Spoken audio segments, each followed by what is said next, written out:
Welcome to the space where creators have aligned a positive and intellectual collab of open minds. For sharing and learning from one another, it's a vibe. ReadswithRosa Podcast on the mic. Subscribe, educator spitting bars. I guess you didn't know I'm multifaceted and humble, taking off life goals. The classroom is my comfort zone where I plant and sow seeds of knowledge, compassion, empathy, and hope.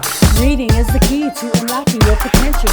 Countless benefits, including cognitive and mental. Regardless of the genre, books are highly influential. Go get yours, I'll get mine. Making strides, monumental. Come rock with me and get down to this new jam. With my friends, I had a very simple plan. Educate the masses through books and life lessons. It's the grand slam. I'm out. Welcome to the Reads with Rosa podcast. On this week's show, we have a champion for Moana Pacific education. She is an academic scholar, an educator, a musician and composer, and she is an inspirational role model for not only Samoan, but Pacific women everywhere. Malolo soy for Moa Malangi Mama. I'm Aiono Manu Fa'aea.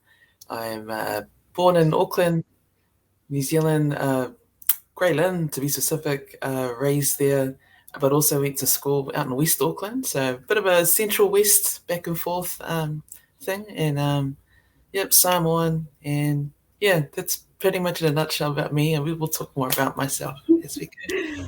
Man, thank you, Aiono. I'm so excited. I'm nervous, but I'm so happy to have you on the show, man. I feel like we have so much to talk about.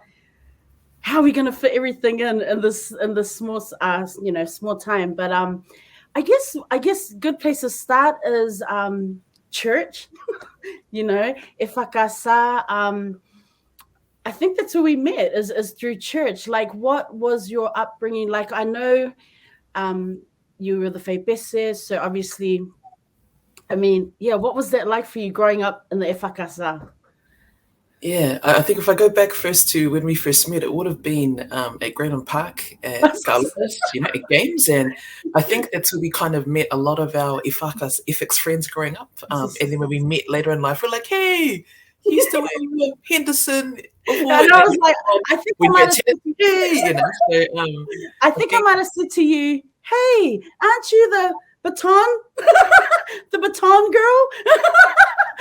That remind me. I remember that year. It was the year that our church debuted with our awesome brass band, and I was one of the few girls in the whaere board at the time, and I don't know whose bright idea it was, probably my dad's. I remember being the baton twirling girl coming down, and it was just this really long wooden stick wrapped in red tape with silver tinsel attached to the top, and I remember going down the drive like this, and down, going on to Grayland Park, at the time it was just like uskaie. So when you're talking about growing up in ethics, it's I think my dad, at the time when they migrated here in 72, his explanation to me is that he didn't really find church mamalo at the time, so he wanted to go to a Samoan speaking church. He just felt that he couldn't praise God in English. It was a second language, and Mum was reluctant at the time because she had an aunt who, her uncle, her mother, her auntie's husband was a lay preacher at PIC Newton at the time. So when they first came over, it was like you had to stay there and go to church with them. But my dad was insistent, no, we're going to go to a Samoan-speaking church. So that started the journey for us at EFKS. And then I was born into the church 5 years after they migrated here. But growing up ethics, I think, without having that solid foundation in EFKS, being, a Samoan-speaking church, I wouldn't be able to speak Samoan now, I think, as an adult. And, moving through church, even back then, the competitions to come first day to Sealy in class, the struggle was real. I think my father was just really strict on that. We used to do, remember, kusinuma wha'alawe, dictation, and he used to sit there, read Bible passages, and, that's how I learned about grammar and punctuation. And I think that's what translated into my love of writing and reading into mainstream kind of Palangi schooling, was because of Dad's insistence, like, well, the fetala and the Yesu, Goma, I just remember writing all this stuff down. So it's funny, because when you think about going to school, I think teachers thought at the time that they taught you all that stuff, not knowing, no, we learned the stuff at home. And we just happened to transfer that to school. So yeah, going through Sunday school, being in the choir at a young age, I had a love of singing. I remember my parents, I was probably like 5 or 6 at the time, and I'd be running around in the church, down the aisles as kids do. And I remember quite vividly my dad singing bass at the back of the choir, and I would sit behind him and sing along, but sing the tune. And I think he was quite surprised, man, you picked that up pretty quick. And it's just being surrounded by music and sound, and just worship for God was it was instilled in me from a very young age. So from Sunday school, being in choir, being in youth group, and then becoming a kia kongo myself, and that was quite a nerve-wracking experience. That was something I didn't want at the time, because it was very new, very foreign to me, and just the level of responsibility I thought was quite hectic and just quite heavy, I think, at that young age. But it was something that my minister at the time, Yuritana Tanielo, he was whawhiowha tuina before he retired, and he just pulled me aside and said, you've served in our church, and this is, it's not that it's a reward, but it's a recognition of your service to church, and I think this is something that God would want to anoint you with, so that it will steer you. So he had the words, right? He had the words. Got you right here. He's like got me in the feels. I went, okay, Tama, all right then, and growing up in the Samoan church, it's all about ustai and fa'aloalo and loto, maulalo, angamalu, all those kinds of attributes of what it means, miopulea. When you think about EFKS games, we were there to compete, win at cricket, win at volley, win at athletics. I have so many vivid, fun memories of, laughing at people tripping up on the track, when we have relays or things like that. And marching was one of those things. But yeah, it's just, really fun memories of that time. Can't say enough about growing up EFKS. It's a challenge. It's not an easy life, but it's, you have to take the perceived bad with the good, and I think when we see as young people the kind of negative things about EFKS, it comes from a place because of young people feeling as if they don't have a say in the structure or how things are carried out. So I think that's where that frustration comes from for a lot of the second, third, fourth generation of EFKS people grew up, worldwide, globally. Yeah. And in terms of music, when did you start playing for church? When did you start playing piano? Was it in school that you learned music, or was it within your church? Like, did you just take lessons from someone in the church, or? Yeah.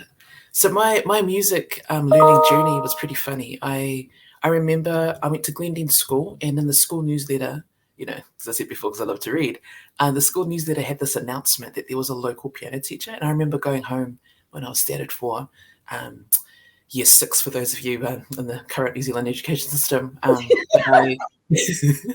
I remember going home and showing that newsletter to my dad and saying, Dad, I want to take lessons. And so the woman was like this Hare Krishna woman from the community.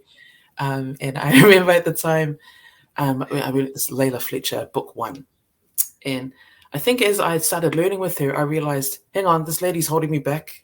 Because I remember I was one of those kids where if I learnt the song and I knew I was confident that I'd learnt it, I'm ready to move on to the next one. But she kept giving me the same song every week. I went, hang on, I already played that. Like, what, So that was standard 4. But when we moved back to Grey Lynn, I actually learnt piano properly when I was 3rd form, year 9, New Zealand time. But it took me from February of my 3rd form year to, I debuted playing for church for Lokameki in October that year. And that's because I had my mother come with me to lessons. And she'd always sit in the corner and, give me the eyes while I'm learning at my lessons. And so I actually took private lessons. And because I showed an aptitude for it, and it was a gifting, because I probably learned like 4 years worth of piano, but probably grade 1 to grade 4. Didn't do any exams at that point, but I remember going from grade 1 to grade 4 books in their first year.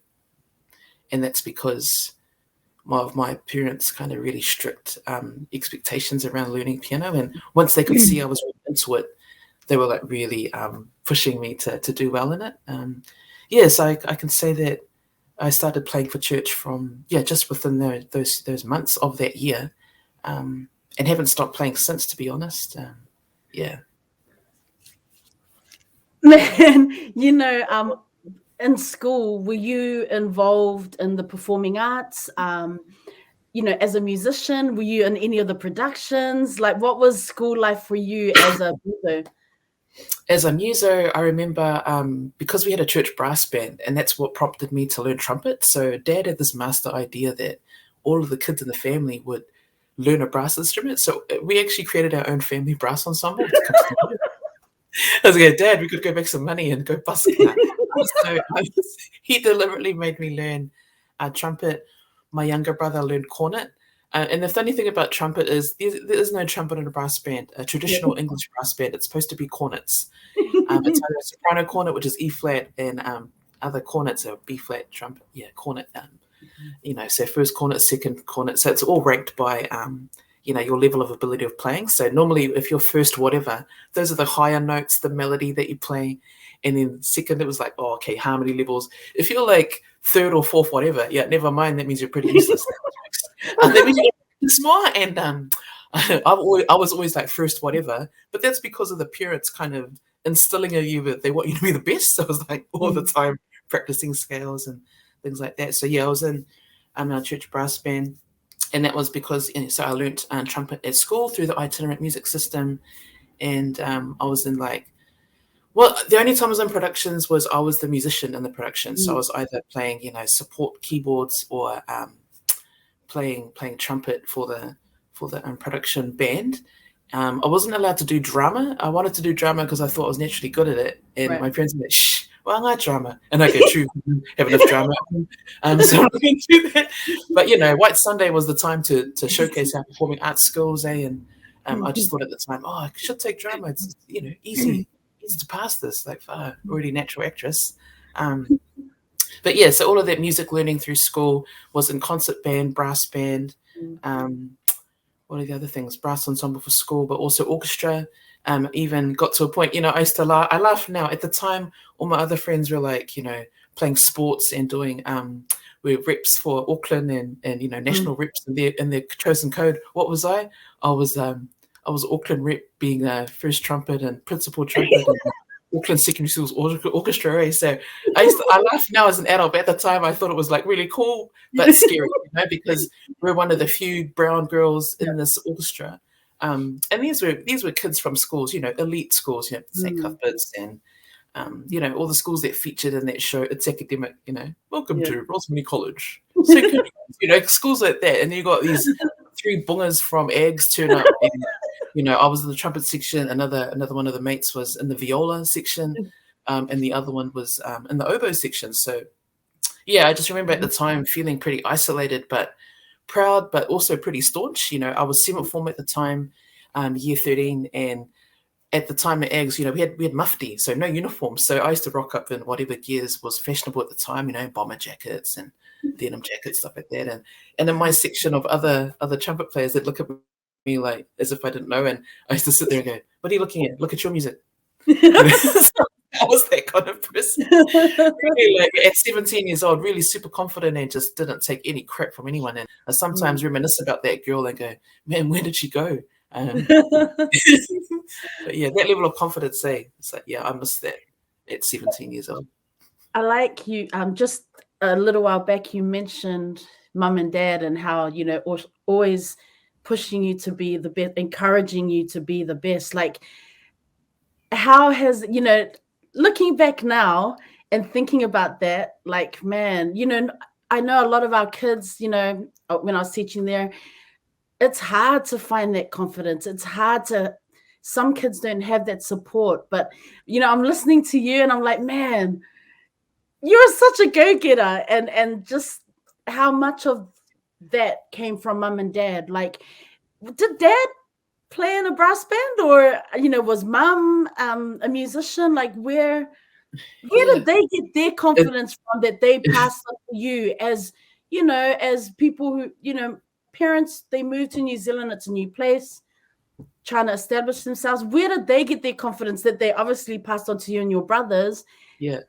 Like, It's funny that you say, like, oh, you're such a go-getter. Okay, for me, when I heard that phrase, I was like, yeah, I better go get it, otherwise I'll go get a hiding, So there's definitely more fear, like, I used to laugh growing up in church because, I had other, girlfriends growing up going, we hated you at church. I went, what? It did oblivious say, and then I go, what do you mean? They go, oh, because we'd go home and our parents would go, Vaia manu file mo le or Vaia manu e siri lo senga. It's like, guys, I didn't do that to compete with you. I did that for my self-preservation out of fear. So that's just that was my mentality as a kid. Was like my mission was to grow up, make my parents proud, and do well, and so that they could, if people go, so it was always, I was always aware of the fact that I was a physical extension of my parents. And when you asked about, where did I get that from? And my dad wasn't in a brass band. He learned how to play music in Samoa. He learned how to read. He learned how to play. So he was actually a kala'au, a faipese. He calls himself a faipese, but I don't know. Because when I teach pieces, I'm like, But he actually learnt from Aiono Pati's dad. So Aiono Pati is a lawyer, or yes, I think it was a judge here in New Zealand, and his daughter Tiana was the recent president of the New Zealand Law Society, I think. But she's another ex girl as well. But yeah, Dad learned how to play and read music from his father. So he would go from the village and go and take lessons and come back to the village. And yes, because I think for some period of his life, Dad stayed at the Faife'ao's house growing up in Fukuoka. So he was very familiar with EFKS life. And, I think that's what he instilled in us when he came here. He wanted to replicate that same level of service and yeah. Yeah, and Mum, sung in church choirs, and Mum actually tells stories of, she grew up in a whenga, born in Masinga Whangaloa, but her father died when she was 6, so she was kind of shipped around looking after other people's kids and other cousins, and but when she told me that she settled in a whenga, and because she would go because that's where her mother was based after her dad died. Her mother remarried and settled with someone in a whenga. So she talks a lot about, when they used to have e whangai ball, she would play ukulele, play her uke and play. So Mum has that kind of playing. Dad's more in the piano kind of playing for church area. So I think music's always been there and it's been encouraged. And I remember my older brothers would learn and then they kind of didn't continue. For different reasons. The eldest one was, he lied and told my parents, oh yeah, he's learning guitar, but really he just didn't want to learn anymore. And the second one, we didn't have an instrument at the time, so he had nothing to practice on. And so when I expressed an interest in being the only girl in the family, it was, okay, let's see where this goes. And and the rest is kind of history. Yeah. Do you have a favorite EFKS hymn? Jeez, favorite hymn or a go-to piece?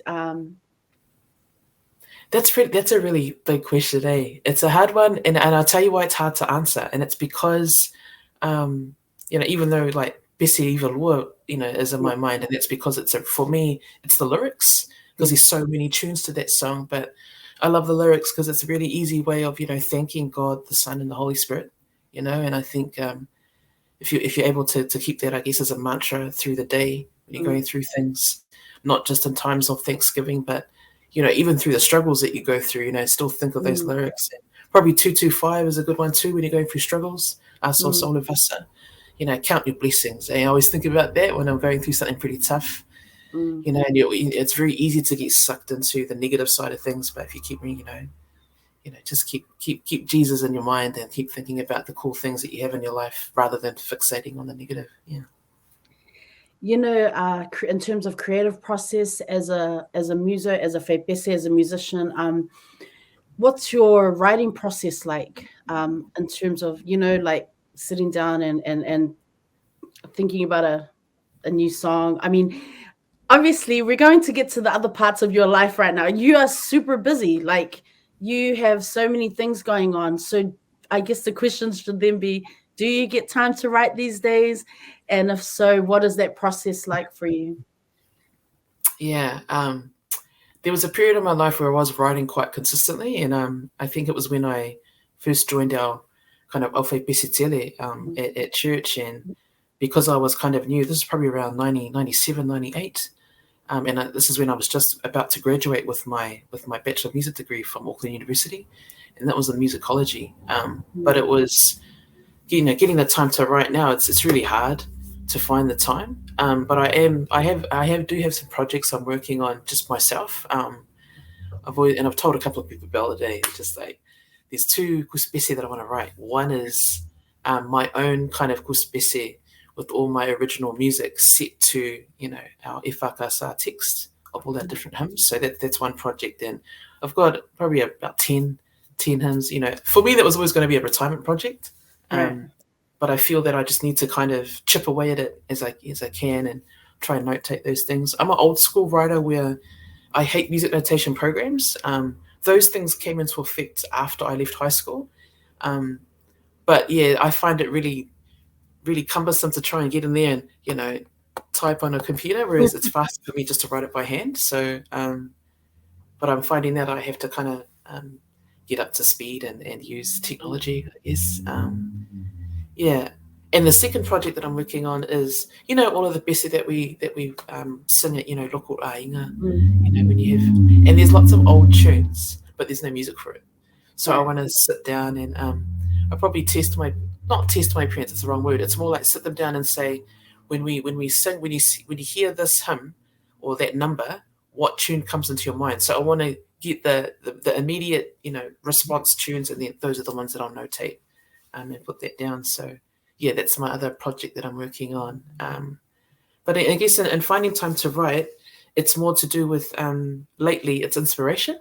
So in terms of my writing process, if I have a tune in my head, what I'll do is do this Mariah Carey styles and record myself singing the melody. So because for me in my creative process, man, I forget stuff easily because it's very new, and I have to keep.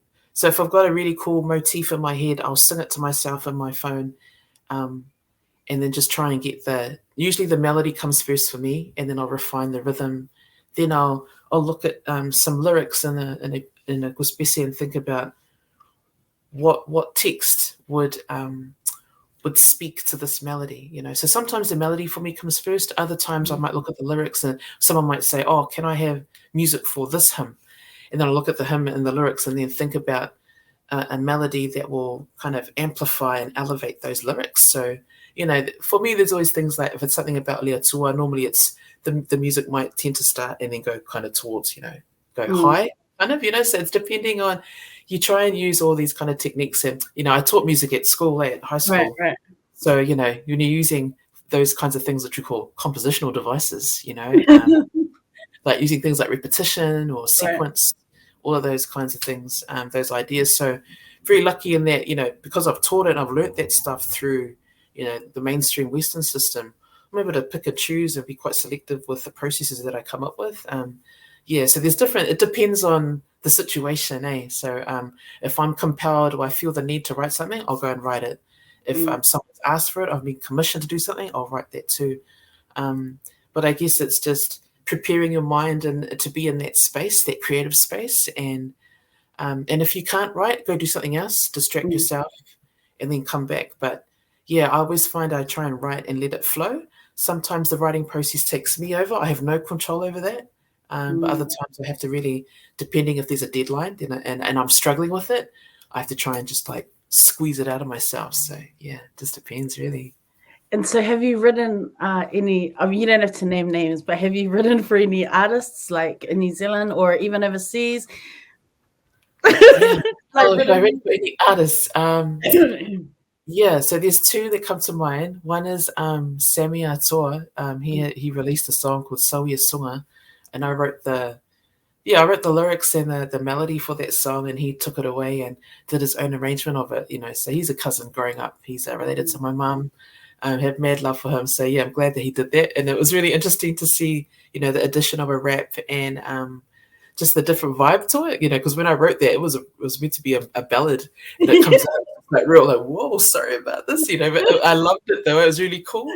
But yeah, and of course the second artist is Me Titi Lani, Safaya Lesa, better known to everybody as Lani Alo.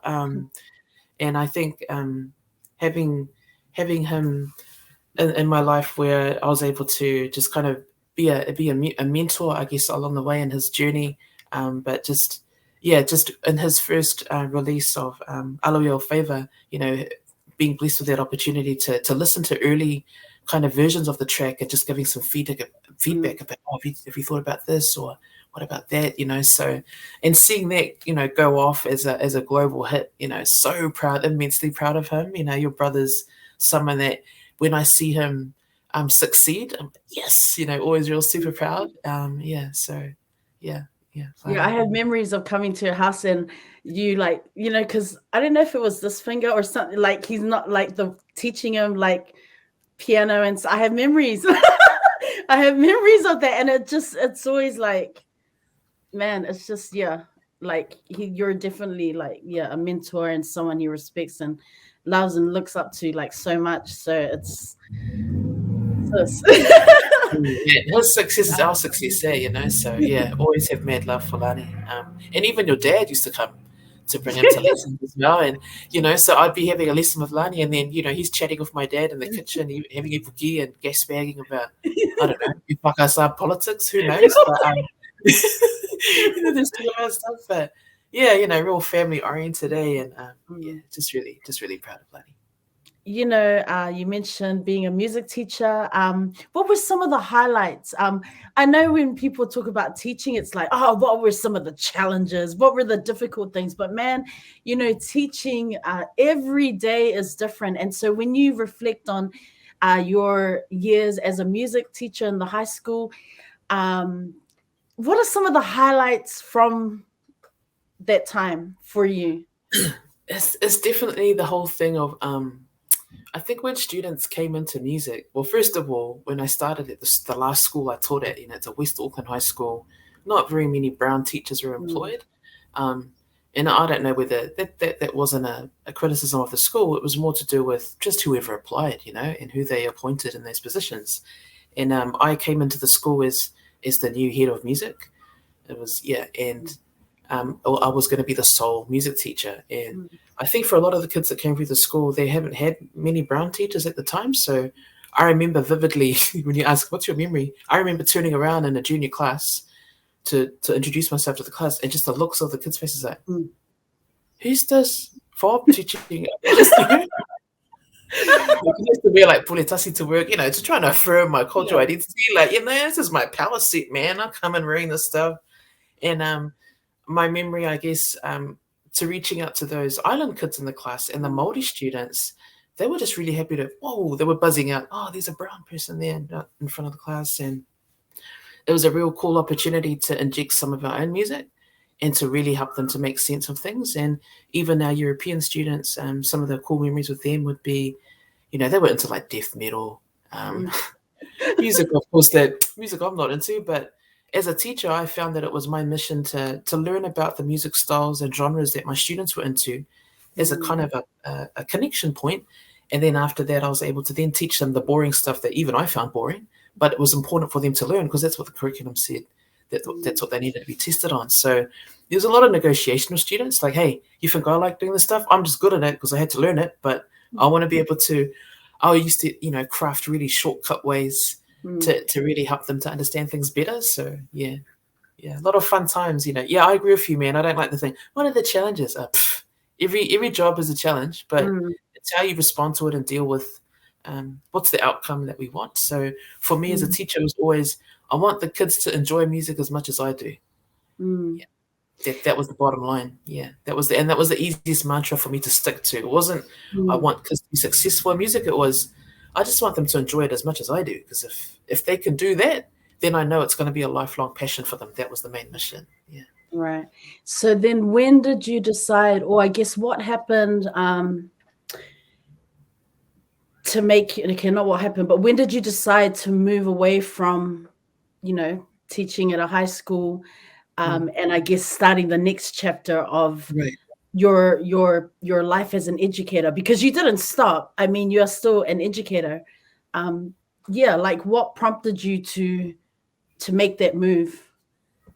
Yeah, I think when I was teaching, I became pretty active in our teacher union. So in secondary school, in New Zealand, the teacher union is NZPPTA, Post Primary Teachers Association. So I was when I joined the union, I became quickly involved in the Komite Pacifica, which is the kind of Pacific arm of PPTA, and that committee that process was you had to be nominated, and there were elections. So once I was elected onto that, I became like the Auckland kind of northern rep, and that kind of afforded me introduction into workplace rights, learning more about the system of teaching and where education, especially secondary education at the time, fits within the whole schema of education. So I think when I was teaching at the time, I was interested in being a bit more active and being kind of a champion for Pacific education. And so when I realized that and I was starting to get absorbed into all of these union activities,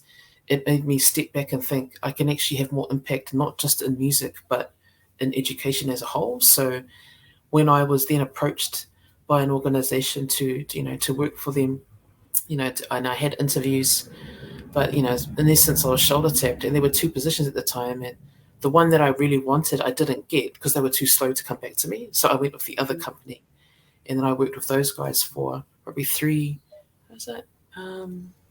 about 6 years, about 5.5 years. I worked for that company, and through that time, had a lots of opportunity to connect with educators right across New Zealand and really champion what they can do to help our Pacific students succeed. So that's what prompted me to move away from teaching in the classroom. And I remember vividly explaining to my students at the time, the reason why I'm leaving the teaching is I'm moving away from having influence inside the four walls of a classroom to having influence in the four corners of our country. So for me, that was the attraction.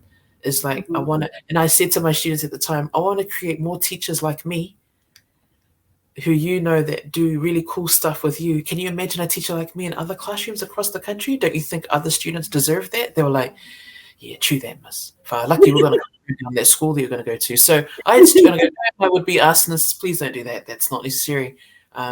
Where I'm going to is going to help others, and break down barriers for them and inspire them to be their best. Yeah. Oh, you're so inspirational, sis. Did you always know you were going to be a teacher? Because I know you went on to university, you studied music. Was going into teaching like the natural next step, or I mean, was there something else? Were you planning to take another career pathway, or was it always, your years of service in the church in terms of being a Sunday school teacher, youth leader, faipese? Was that all a combination of, okay, now this is it, this is definitely the career path I want to take?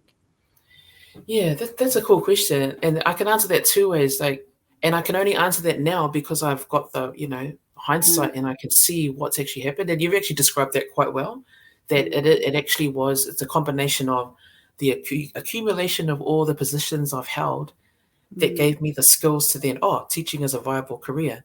But in actual fact too, my family on both my father and my mother's side, you're either a teacher or a minister.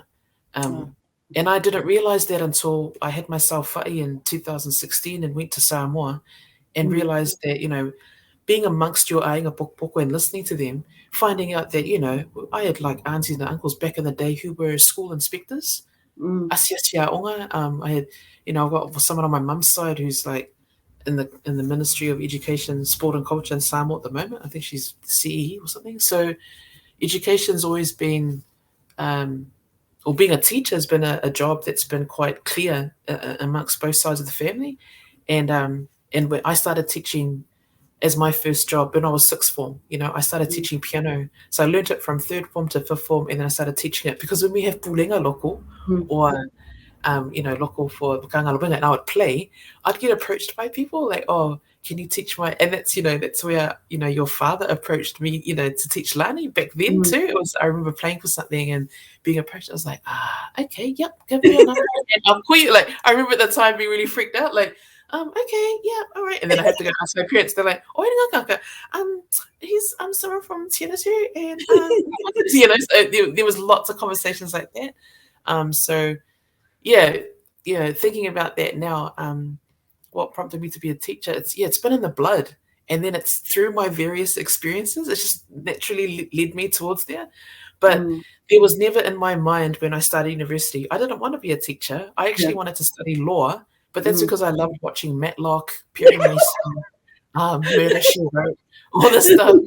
I was such a TV junkie, and I wanted to study law and become a lawyer. And my friends are like, shh, you're going to go do music so that people at church know that you can teach music. I mean, I've been teaching piano for like 2 years now, and now I need to prove myself further by getting this. Oh, okay, cool. So that's how that ended up happening. Yeah. So it's kind of like by default, but also by experience and by birthright. Hello, we're born into it. Yeah. So my brother is the minister in our family, my nuclear family, and I'm the teacher.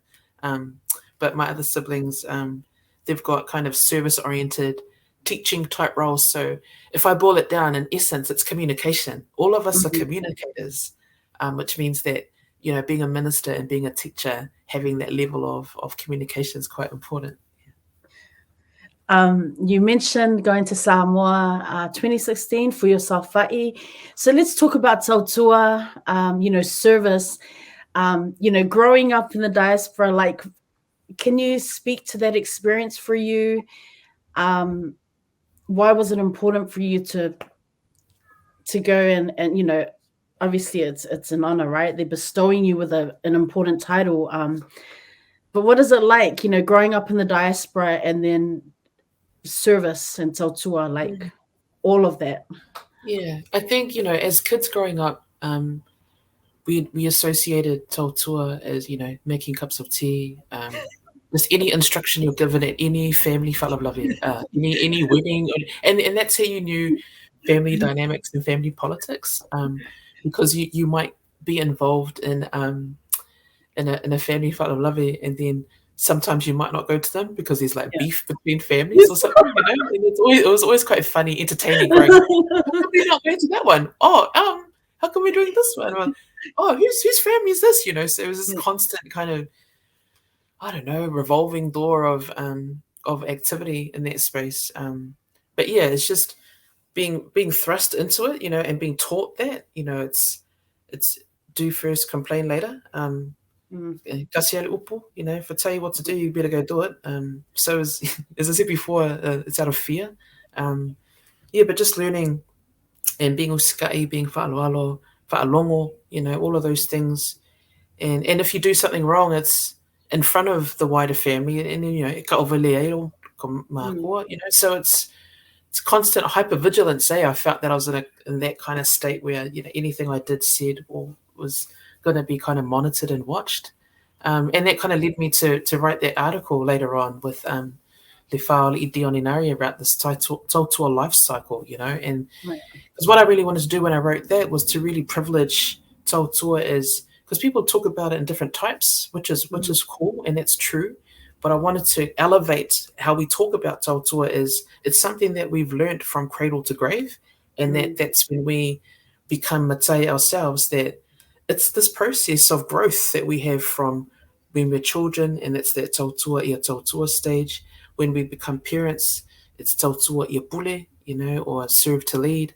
And then the last one, which is pule ia tautua, which is lead to serve, and it's the grandparents phase. And so what I posit is that soalo pule, which I've coined as decision-making conversations, that we learn how to do that when we're kids, but we only activate that decision-making when we're adults, and we become of age to be able to carry those out. So I think that as I've shared the article with lots of people, they're like, oh, true, that is how I see things. Oh, I didn't realize that I was like that, So there's a lot of, mea sina that we have within our culture, that if we can articulate that well and explain it to people, especially to non-Pacific people and non-Samoans who choose to write about our stuff, please write from a position of authenticity, and don't come across as you're the authority, because you're not of the ethnic mix. So write with people that do know that stuff and have lived that stuff.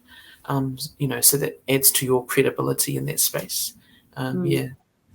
So let's talk about, I have another question, but I want to jump in there because you mentioned Google Scholars, the articles, getting that kind of work out there. Like, are you seeing more of your, I guess, colleagues, Pacific Island colleagues and friends, I guess, academics, are you seeing more of them putting out articles on Google Scholars? Or right now, is it just a few of you? Because I like how you mentioned authenticity, right? Because there are some people who study us and then they go and write stuff, and it's like, don't be that guy. Yeah. Go, like it's such a different perspective. So is there a collective of you? Is it growing, or is it still just a few? I think there's a huge groundswell at the moment. There's a movement to really, those of us that actually speak our languages, to really inform our writing based on those experiences, our lived realities. And there are pockets of people across the place. And I just think with this kind of current generation of academics, they're really wanting to dismantle a lot of the stuff that's been written before, especially by non-Pacific or non-Samoan academics who have chosen to study us, and make kind of, not cast aspersions, but just make these kind of assumptions that, the simplicity of our cultures, or, but they don't know the levels of intricacies. And that's something that I struggled with during university, was constantly being poked and prodded and being asked to find out things about my culture that I was uncomfortable about, because at the time I was young and an emerging kind of leader in that space. And I interpreted that as, you're going to use me to find out information that you do not have access to. But in my mind, that's being kokorekiki, because those are not questions I do not ask my elders, and being cognizant that my parents are still alive. If I ask questions that dishonor people and kind of, trample the va that I have with the person and the participants that I'm talking with. So no. And even when I did carry out research, I would go with my father, because he had connections with the people that we were speaking to for my various research projects over the years. And it was a very family-oriented event in that sense. Yeah. I saw this in the description. I saw this thing that it said, as Samoan academics, we acknowledge the problematic usage of the term Pacifica. It was one of the articles, but then you talk about it's like, can you speak to that? I think for this particular article, it was used because there was a reason why you use the term Pacifica, but just for those who are just, I guess, non-Pacific who are listening, like, what is problematic about the usage of Pacifica? Yeah, so Pacifica, it's spelled, Pasifika, and we all know in Pacific languages, that's not actually a real word. Right. It doesn't exist in any of our Pacific languages. And I always put it down to, and I mean, that was a phrase that was coined by the Ministry of Education a long time ago. My theory, my conspiracy theory is that there's a lot of Tongans and Samoans that work in the ministry. So it was kind of like, and I kind of, this is how I explain it to people as a kind of a funny way to explain it, like electric company, if you're familiar with that program. So it's like the Tongan part was Pasi, because they say Pasifiki. Yeah. But for Samoans, we say Pacifica with the E. And so I was like, oh, yes, it's the Tongan bit first, and then the Samoan with the fika. Pacifica. But I do remember at one time talking with Dr. Lisieli Tongatio, who was the Pule Ma'ata for Pacific Education, and she told me the real reason at the time. I've forgotten it, but it's not what I thought was my conspiracy theory. But it's there is a reason for why they used that. But I'm saying that though, but the actual reason escapes me. But the word Pacifica, it's only applicable in New Zealand. It's the only and everyone in the world knows, in academic circles, it's a word that specifically identifies Pacific communities that have migrated from the Pacific and have now settled in New Zealand. It's not used anywhere else in the world. And so now we're trying to move to the use of the word Pacific, but even that word is problematic. So we try to use the word Moana, or we use the word Moana Pacific, to show that, because the world knows the word Pacific, but not the word Pacifica, because it's more New Zealand based.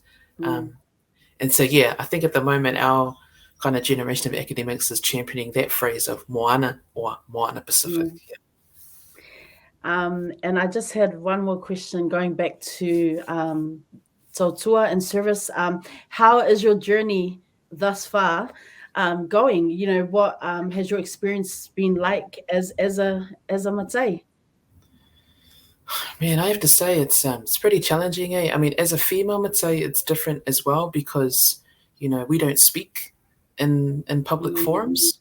It's normally the tūla whale, the orator, that speaks. And my title is a high chief title, and it can also be a paramount chief title, so swawhari'i. And so my role is I'm involved in the decision making. So when formal happen, I'm expected to be there to listen and contribute. Now at the moment, because my father is Aiono too, I will have conversations with him, and then he'll convey that as a collective on our behalf to the wider family when we have meetings. So I think sometimes in my family they might feel that, I don't say anything, but they don't know I have private chats with my dad, and then he will convey that, because he is the title holder and the sa'o of our ainga. So it makes sense to do it through that way. But yeah, otherwise I'm there in the background, doing things and absorbing. Being a Matai is really difficult in that if you want to honour your role and responsibilities to your family, it's a very costly, expensive exercise. But putting that aside, it's more to do with, honouring your ngafa and making sure that that the reason why we have these titles is to serve the family. It's not self-service.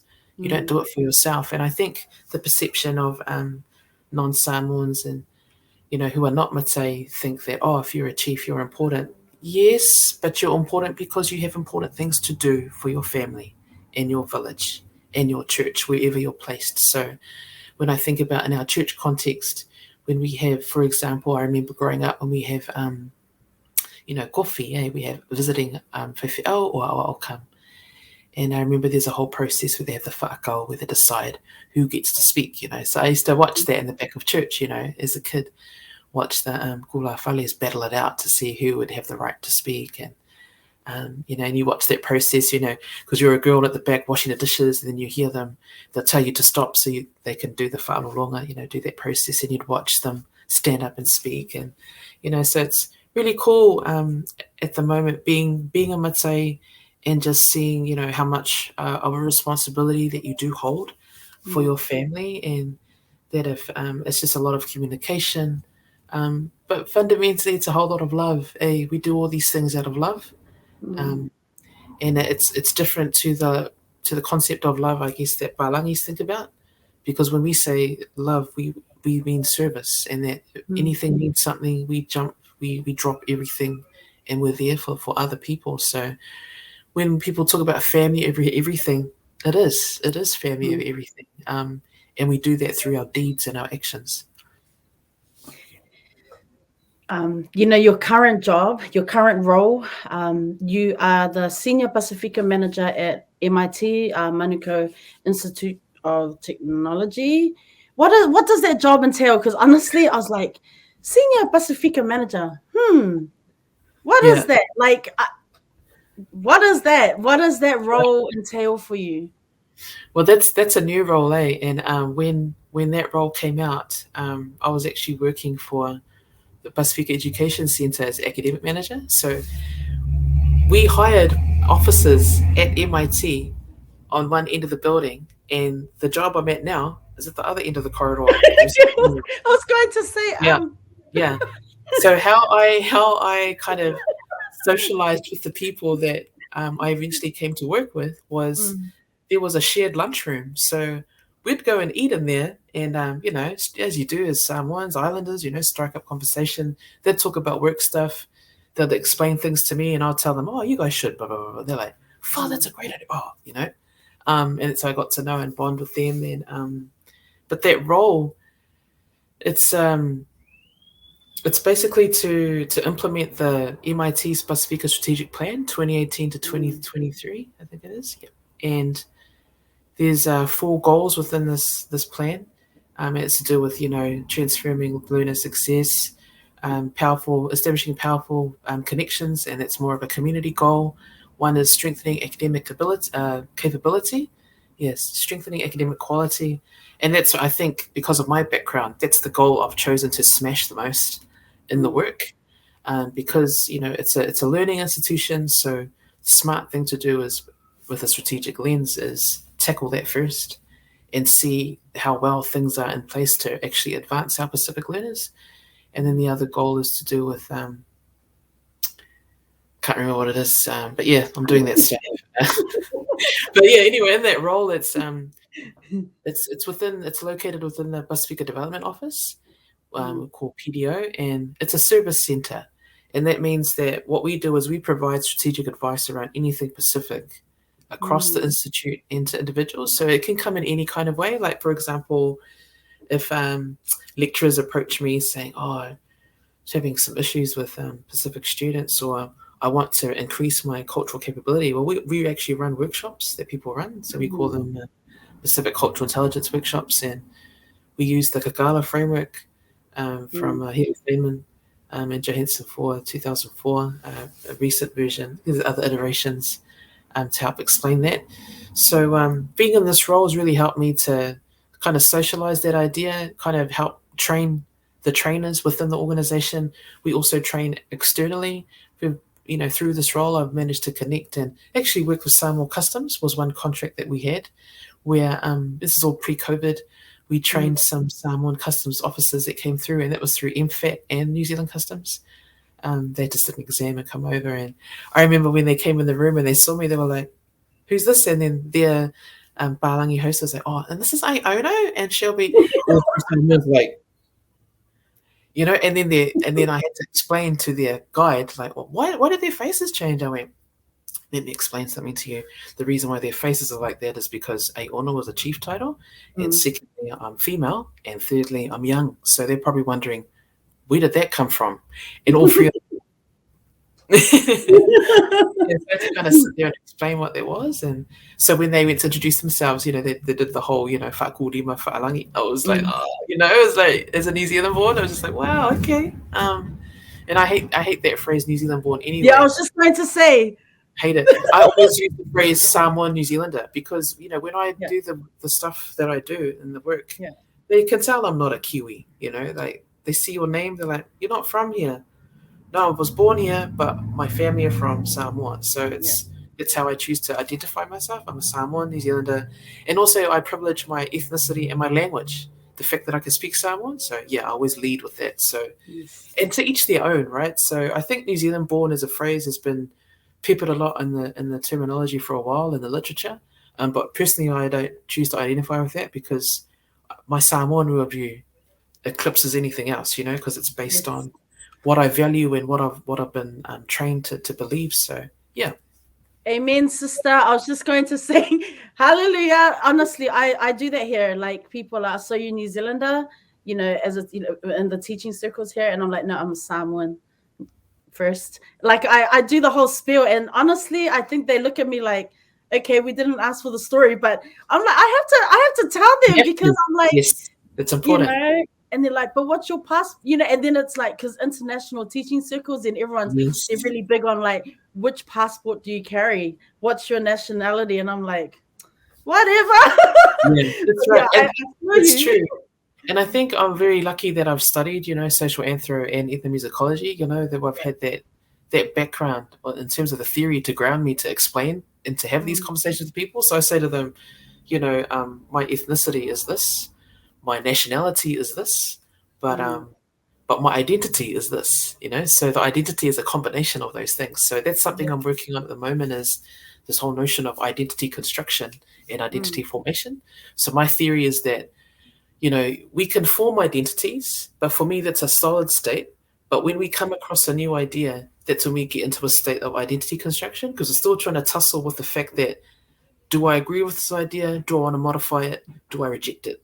So until you've made those decisions, only then can you continue to form your identity. So I believe that as we continue to grow and age and mature as people, our identity continues to evolve based on the experiences that we have and the things that we want to add to our kete, or our kind of basket of what it is that, oh yeah, that's me. Oh, that's me too. Oh, I want to do that as well. I want to champion that. So it's kind of like if we see the world as a bit of a menu, and we get to pick and select what we want. And of course, when I have these conversations with non-Samoans and non-Pacific, I go, when you go to a restaurant, you pick the best, right? You pick your favorite dishes. Or you might want to be adventurous and try something new. But you tend to try something new based on your taste for something. Right. If you like spicy stuff, you're going to go for the spicy dish, right? And so when we think about ourselves as people, we need to be self-selecting stuff as well that we enjoy. Selecting things in life that we're passionate about and want to eat over and over again. Of course, there's a challenge, or the drama of you eating too much of that stuff and then put on weight, So just got to strike the right balance, I guess. I love that. Let's talk about your health. You've undergone some changes. I don't want to say recently, because it's been a long journey for you. Would you be able to speak a little bit on just some of the changes health-wise you've made in your life? Yeah, so my health journey, I had a dual dental switch surgery, which is a type of bariatric surgery, and I had that in April of this year. Just pause there. So this has been a 3-year journey, right? So in 2016, actually, I was at my heaviest weight. I was like 160 kgs, and a lot of health issues, and a lot of underlying health issues that are family oriented, right? Hereditary conditions too. So I was prone to get them.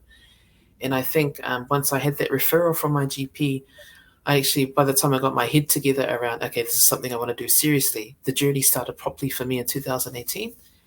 And then it was just a journey to get onto the surgery. So there's a lot of milestones that you have to, in the New Zealand public health system, that you have to meet in order to be able to get the surgery. So you have to lose a certain amount of weight, and once you meet that weight, then you are able to be put along to the next step of the journey. And so I've had 3 cancellations of surgery. So that was the frustrating part. Was January 2019, my surgeon went on holiday, so I had to wait till he came back from holiday. And then December of that year, my surgeon had an accident, so I had to wait for him to heal. He had got into a car accident. And so like the year after that, like April 2020, was meant to have the surgery then. And then, Aotearoa went into its first level 4 lockdown.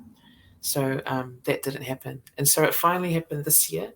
And the surgeon decided, other cancellations were happening, but he wasn't going to cancel mine because it would have made it 4 cancellations. And I had the surgery supposed to take 3 hours, took 2 hours, 15 minutes, no complications. I had a surgery on a Wednesday.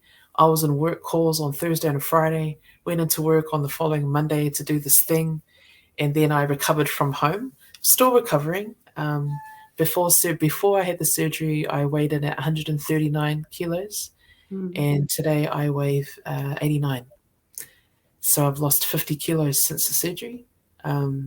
Just the whole, I think people, the whole stigma attached to surgery, like people, that's why I chose to post about it and explain my journey, because I think people, that's the easy way out. Let me tell you what's easy. It's not. All of these series of milestones that you have to reach in order to get there. So, and the reason why hospitals do that is they want to make sure that patients that fit the criteria to have it are able to sustain it and have maximum benefit of having the surgery. So whilst you're in this state right now, the real challenge is maintenance and making sure that I don't gain weight, and I haven't gained weight since I've had the surgery. And just my whole attitude to life has changed when I look at food. Like, I enjoy cooking food for family. I enjoy being around friends and other family that eat food in front of me that I used to eat. And my brain is already calibrated to, well, you can't eat that. You have to eat to live. So, so my whole self-talk to myself is, just the way that you have to eat now is to live a long life and do more for others. So as much as it's been a personal, private journey for myself, I've chosen to make it public so that it inspires others to seriously think about their health too. Everyone has a right to live a long, productive life, but it's up to you to take that chance and to make that decision. Self-care, like, as just you are busy, you have so much going on with work, and then obviously just all these different parts of your life. How do you look after yourself, like outside of music, outside of educator life, outside of work? What are some things that you do to really kind of just have downtime and take care of yourself? Probably the biggest thing I do is actually go walking. Lately, I've been trying to do this thing of like try to walk 10 kilometers a day, and I'll break that up throughout the day depending if I have meetings. But I find that going out for walks and being out in nature, I have playlists that I listen to, and it allows me the time to process and think about things for myself. That stillness within myself when I'm out there by myself is really, I really enjoy that, because I think for the most part my life is tied to other people and their needs, and so that's probably one of the few times it's just me with myself in my head, listening to music and thinking about things that I need to do for myself, and just setting up for the future, I guess. So walking is definitely a big thing for me. Spending time with friends, you may have so many friends, but you might have a few core group that you can be real with, people that know the real, authentic, genuine you, not the public persona you that you have to put on. It's not that you have to put on, but there is a certain level of expectation that people have, and people know you for certain things, so they're there to engage with you for that thing that they know you for. I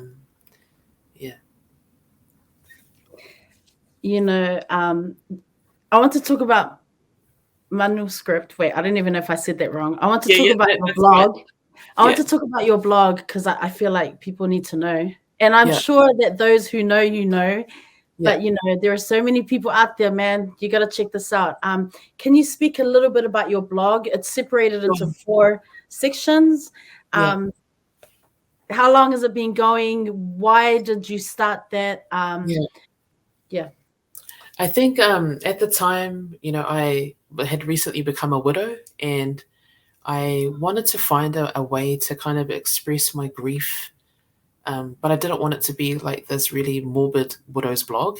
I wanted it to be something, and I thought about manuscript, Manu being my name, and manuscript being something that, is music related to music notation, but also I love writing as well, creative writing. Like I remember being a kid growing up, whenever it was creative writing time, man, I could write like nothing. It was easy for me. And so for me, that blog is a combination of the things that I love about literature and music, and just explaining feelings and expression. So I think I'm in the kind of second iteration of that blog. I used to write on that when I was working with the previous organization, and I used to write a lot about what I called Pacifica polygogy, and that polygogy was coined by Lillian Scudder, a lovely Tongan woman that I really enjoyed doing work with when I was at the University of Auckland studying. And polygogy is about the different types of pedagogy, andragogy, heutagogy that exists for our people, that it's ways of learning that comes from our people and what we do is Pacific.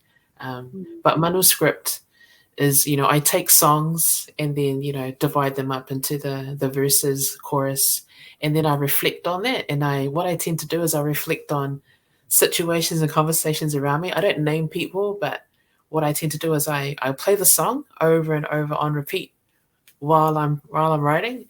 And sometimes when I write these blog posts, it'll flow naturally. And and that's what I'm aiming for. I don't like editing. For me, when I'm listening to something, it just flows out of it, and then I publish it straight away. The only thing I'll edit is like grammatical errors and stuff like that.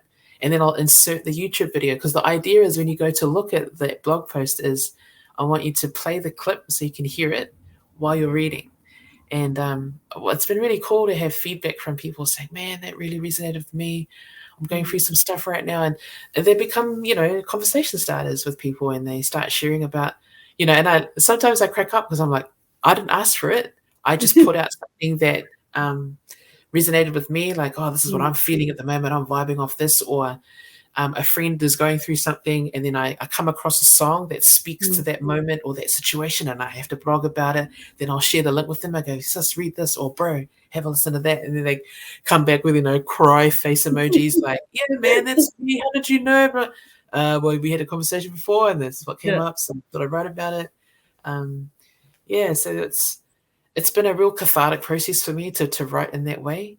And so that's, on poem reflection, that's also one of the ways in which I exercise self-care, is to be able to release emotions and just let things go, and to offer that up as gifts to others. Like, this is what I was going through, or this is what others around me that I love are going through. Will this help you too? So I always try and do things that have multi-pronged benefits for others. Like, I don't do one thing. When I do a thing, there's multiple benefits that will help. Because I just think life is too short to do single things. You've got to do impactful things that have connections with others and multiple benefits. The reason I asked about the blog is because I was wondering, you've got a poetry corner on there as well. I know you've already spoken about 2 projects, music projects that you're working on, but I was wondering if you've ever considered putting out a poetry book or a book, like writing a book that maybe, resonates. I mean, that maybe, I don't know, reaching out to a different type of audience, not just our Pacific people, Have you ever thought about that, or? Yeah, I've always had ideas around dabbling in poetry. I think about all the experiences growing up. I've got books of poetry just sitting in my studio in boxes. And that was, I think, when I reflect on that, that was at the time you go through things and you just write poems to kind of put it down on paper and close the book, so to speak. So it was a kind of way of releasing something and parking it so I don't have to think about that anymore or carry that with me around. I did contribute a poem to this other project ages ago, and it was really interesting at the time because I never thought about myself as a poet per se. Always a songwriter, which involves, levels of poetry, which is, the assonance with rhyming words and things like that. But and I think that's something I would consider. It's just a matter of finding the right project or a right approach to the project to put that out. I've got other former students from the high school I taught at that are all writing poems, writing books, and they'll miss, Miss, you should write. They still call me Miss. I'm like, okay, yeah, I'll think about it. It's on the list of things to do in life. But yeah, there's definitely scope for that. Yeah. Do you think you'd ever want to go to Samoa, like live there, go back to Samoa, settle there? Do you see that happening in the future?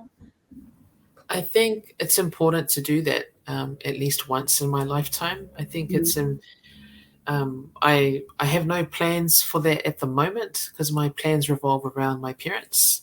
And I think until my parents are no longer of this world, then I can't really make plans for myself. And the reason I say that is because it's the tautua aspect of it. In the way that I enact tautua in our life, it's what they're used to. So yeah, my parents are my top priority, and we've talked a lot in the past about moving to Samoa, and then they would always say, "Oh, we can't move because you're still here." So it has to be a package deal. But I don't foresee, due to COVID, returning anytime soon. But that is an idea I would like to entertain. Is go back if the right opportunity came along to be able to do something worthwhile and to help, contribute to my village and my country back home. Definitely, I'd consider that. But at the moment, I can only see the now while my parents are here. In terms of my own future, I'm just doing things in the background to kind of build that platform for wherever it happens to be. But for now, it's very family oriented. And I know for others, they probably think, oh, you're holding yourself back. And I challenge that because I've thought those thoughts, a long time growing up, how, why can't I go live somewhere else, or why can't I do this and that? And then I've actually thought, Songa, all the things you're doing in life has been because of what your parents have taught you and what, the values have shared. And I've been able to inject that into my work and my ethos and philosophy and how I deal with people. So that's all contributed to the relational va that I have with others. So they're, looking after your parents doesn't hold you back. If anything, it gives you the richness and the wealth of what you need, because the world needs that. Yeah. So I guess it's all down to perspective. And if you're able to, because looking after your parents is not an easy thing. And if you're able to balance that out with the self-care moments with yourself, then that's what you should do in order to maintain that level of service. Who are some women that inspire you in the work that you do, or just in terms of life in general? Who are some mentors or women that help you on your journey? When you asked about mentors, two women came to mind straight away. My mother. Mum had a real hard time growing up, but the lessons I've learned and continue to learn from her is, tenacity, resilience. She's probably the most resilient person I know, and she doesn't even know that, because I need to explain things to her, about the impact of what she does, and then even the things that she doesn't do. Another person that came to mind is Lonise Tanielo, the whaletua of the Yuritana Tanielo, growing up in church. They came to our church when I was fifth form, year 11 in 92, and that was a critical time. They came at probably the best time in my life, because that was my first year sitting exams. And so having them come on board when I was at that point in my life really helped to solidify the importance and relevance of education. So with her influence, she was such a driving force in all of us young people getting educated, getting our qualifications, getting out there and just excelling and succeeding. And she was such a strong advocate for that, and so loving. And even if, see her around and communicate with her, still call her Tina, because, man, she was a mother figure hard. So when you say who other women, there's lots of other women around the place. Just really hard to, those are the two that come to mind straight away, because of, I guess, the deep-seated values and beliefs that they've instilled in me growing up. Just women out there in the world now, just anyone really that is being true to themselves, like tend to comment or post, on what they put out there. Yeah, just women who know who they are and know what they want. And those are women that I respect and support and endorse the most. I've always wondered if there was ever a time that you thought about being a lecturer at Auckland University, or just any university. I've always wondered, I feel like I can see you I've always pictured you to be in that space. I know you've explained about the four corners of a classroom and then the four corners of New Zealand. I love that. But I had to ask, I've always wondered, I feel like you could be just huge influence and impact so many of our young people's lives, in ethnomusicology, music, anthropology. Have you ever wanted to be a lecturer, or? Well, I think when we were at uni, that was a goal, and I did end up lecturing and tutoring while I was at uni. So that Music to the World paper. So I remember taking that in, stage one, and then I ended up tutoring it when I graduated from that music degree. And then I ended up lecturing that in a summer school paper when the lecturers went on holiday.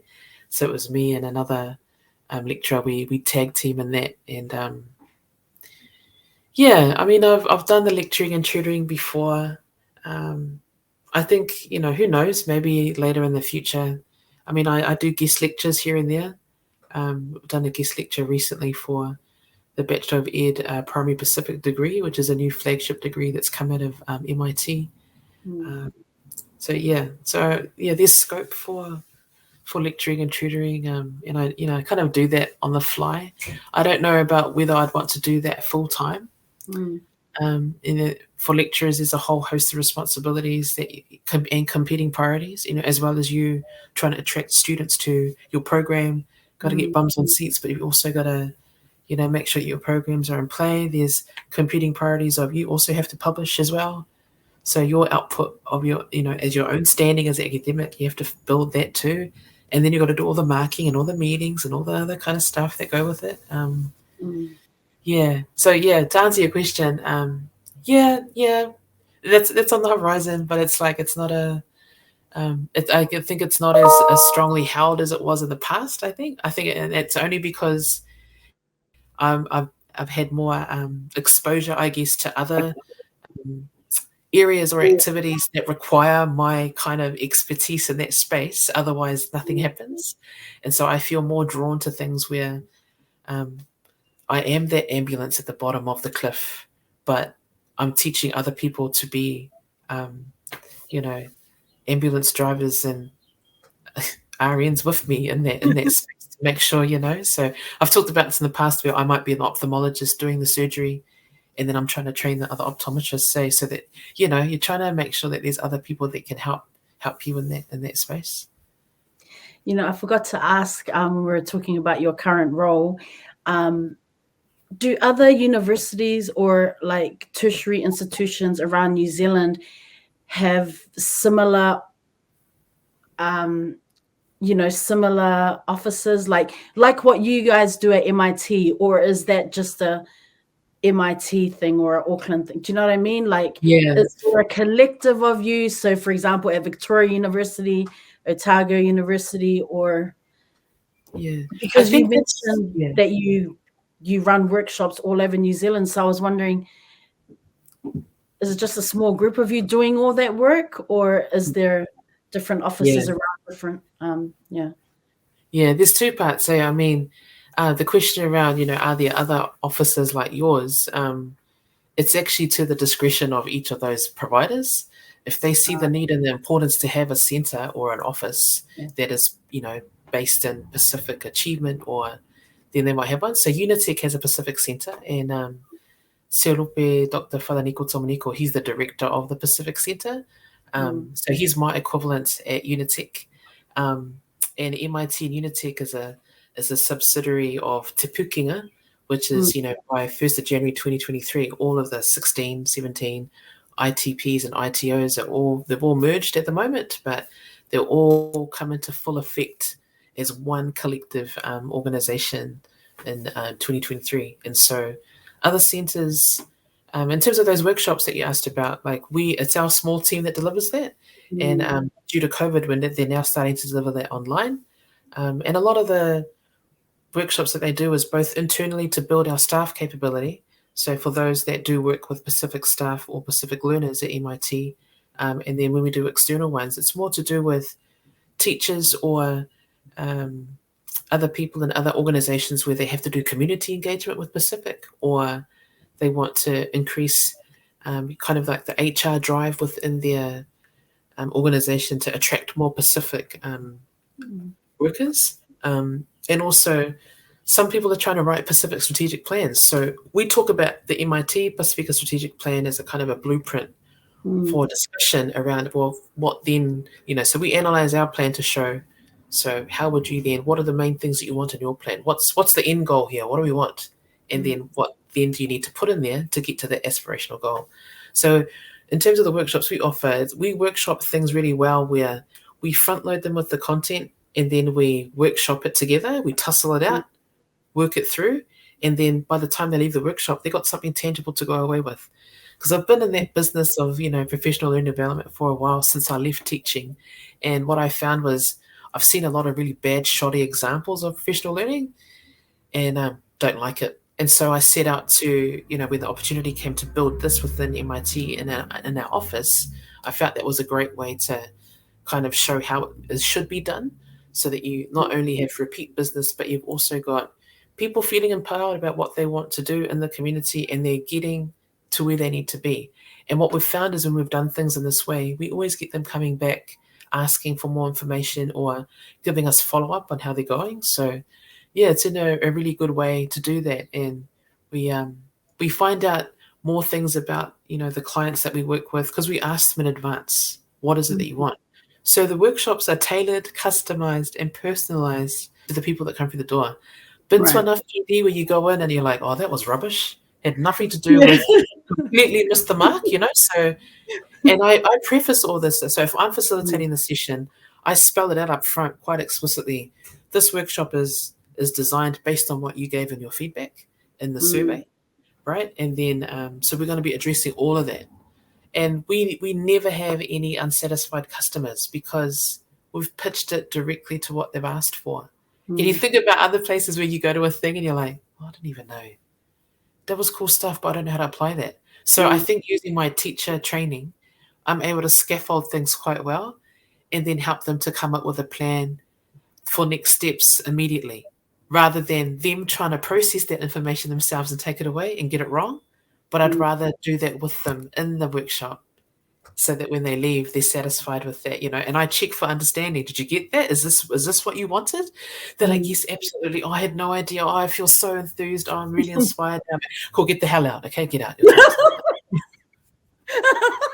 Yeah. I feel like the teacher from Boy. Oh, sorry, it's 3:00. I can't tell you what potential. Oh, the bell's gone. See you then. Crack up, man. What advice would you have for younger faipese, up and coming faipese in their churches, musicians? What advice would you give them, thinking back on your experiences? I would just tell faipese, practice, like hone your craft. I encourage other faipese to listen to as many other different faipese as possible, create a network of faipese, just to get out there and connect with others. I know from my own journey, I used to crack up when other faipese used to compete with each other, and I used to laugh at that. I used to, mate, we're all praising God. Who the hell are you praising? So it's like, you know what I mean? It's like, I used to laugh when people would try and compete with me and things. I'm like, I'm not competing. I'm playing a song for the Pulenga thing, or I'm playing for the Makaangaruenga thing. Unless, of course, it was a Kauvanga, then that's a different story. But if it's, for example, like, Bese Fokalele or the Me, there's always this kind of inherent competition. And I used to laugh, when we have choir and people would say, yeah, and I'm like, yeah, okay, I have high standards anyway. So, don't worry about, we need to do well because I'm very anal about these things. So it's going to be, and you used to do things like Bese Kokasi Mai. They used to hate it, It's just so funny. But, yeah, man, it's so hard. Side note, I just made me laugh because I think one of my most favorite memories, like being in choir, was when you came to take our youth choir. Was it? Yeah, like the black dresses. I know. Yeah. that was 2017, and like that was so funny. I mean, yeah, because you guys asked me to come and do the thing, and that was amazing. That was amazing. I loved it. What? That is definitely, as a faipese, one of my favorite highlights of my faipese career was working with EFKS Te Ratu Junior Youth on that Voices 07 competition. And the cool thing, I'm not sure if you guys were aware at the time, but when I came in to teach a song, I had like a skeletal framework of the song.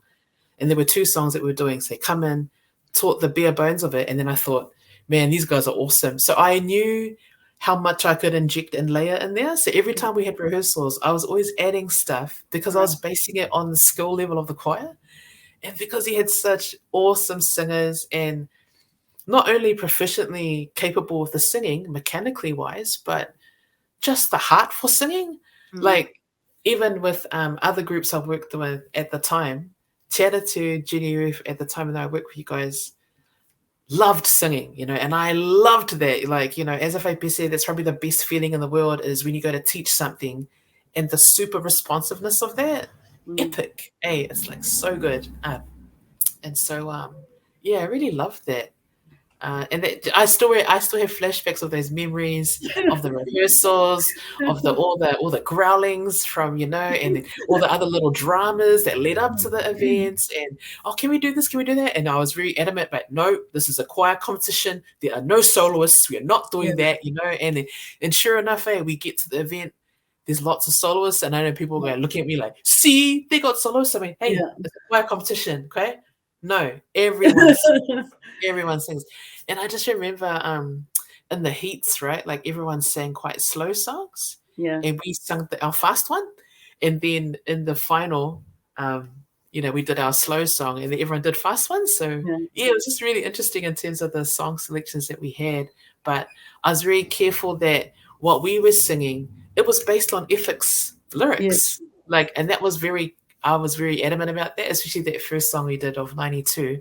I wanted to make sure this is the EFKS song. Because I remember one of the choirs at the time, they sang a Catholic song, but they were EFKS choir. So it was like, why did you do that? You should have done no.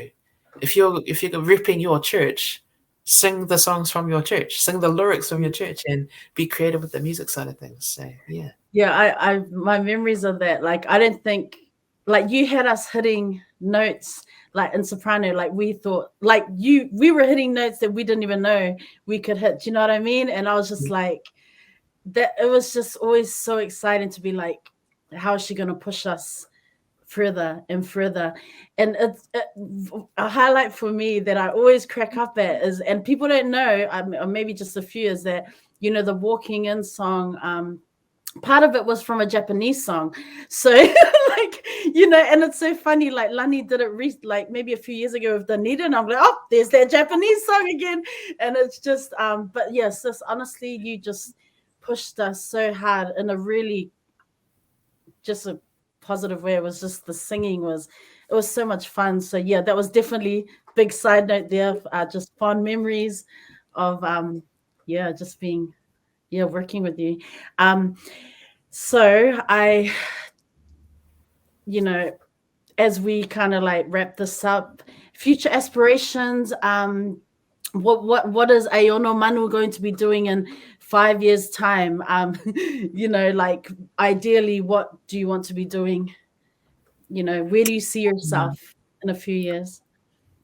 Ideally, I should be relaxing, in early retirement now. I reckon that's the hope, eh? I would like to think that I'd still be championing things for our people, and just making sure that we do our best. And I'd want to still be useful for people and of service, I think. And I think that's something that will probably never change. But in 5 years' time, I want to be continuing to champion causes for our people, and I want to make sure that I'm not alone. I want to have lots of people doing what I'm doing. Have a cool gang of people to make sure that, there's more of us creating this groundswell. So it's just, I'm going to give you an opportunity soon just to offer some words of encouragement and drop some more gems, just for any of our listeners and viewers who are perhaps wanting to take that next step and pursue like a career path or a dream. But before we go there, I'm so grateful. Thank you for coming into this space. Thank you for the talanoa. Thank you for the inspiration. You continue to inspire me. It just, we go way back, and just keep doing what you're doing. You are an amazing role model for so many of us. I'm not going to get emotional. I might, but I won't. So, thank you again for coming through and sharing a bit of your journey. I'll hand it over to you just to drop some final words. Final words from me. At times in your life when you might second guess your purpose and your mission, and it's at those times that you need to realize, if you're doubting yourself, you're on the right path. It's that indecision that should kind of push you further to go, you know what, just get rid of that self-doubt and do it anyway. And the reason why you're kind of hindering yourself is because you might be surrounded by people that doubt you anyway. So if your circle is not helping to advance you, get rid of that circle, create a new one, and surround yourself with people that will help you get to where you need to be. Get rid of your fake friends.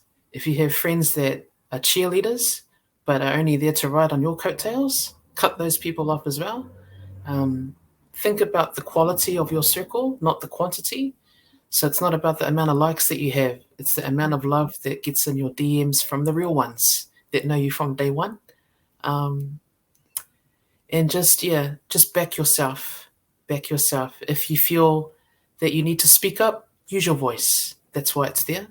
You need to think about all the biblical characters through history that have always been afraid to speak, but God has anointed them. God gives us the words to say. God gives us the thoughts and the feelings that will help us help and serve others. So it's in those moments of darkness and indecision that God comes through for you the most. So yeah, I always think back to the times that I've been in my most darkest times in those valleys, and God's always led me back to the mountains. So I don't want to get emotional either, but just thank you so much, Rosa, for this opportunity and just to chat with you and just to tell you more about things you've always wanted to know, but haven't had a chance to talk about. So yeah, it's really awesome. God bless you and bless all your listeners. And man, if you're out there doing the do, keep going, keep pushing. God's got you.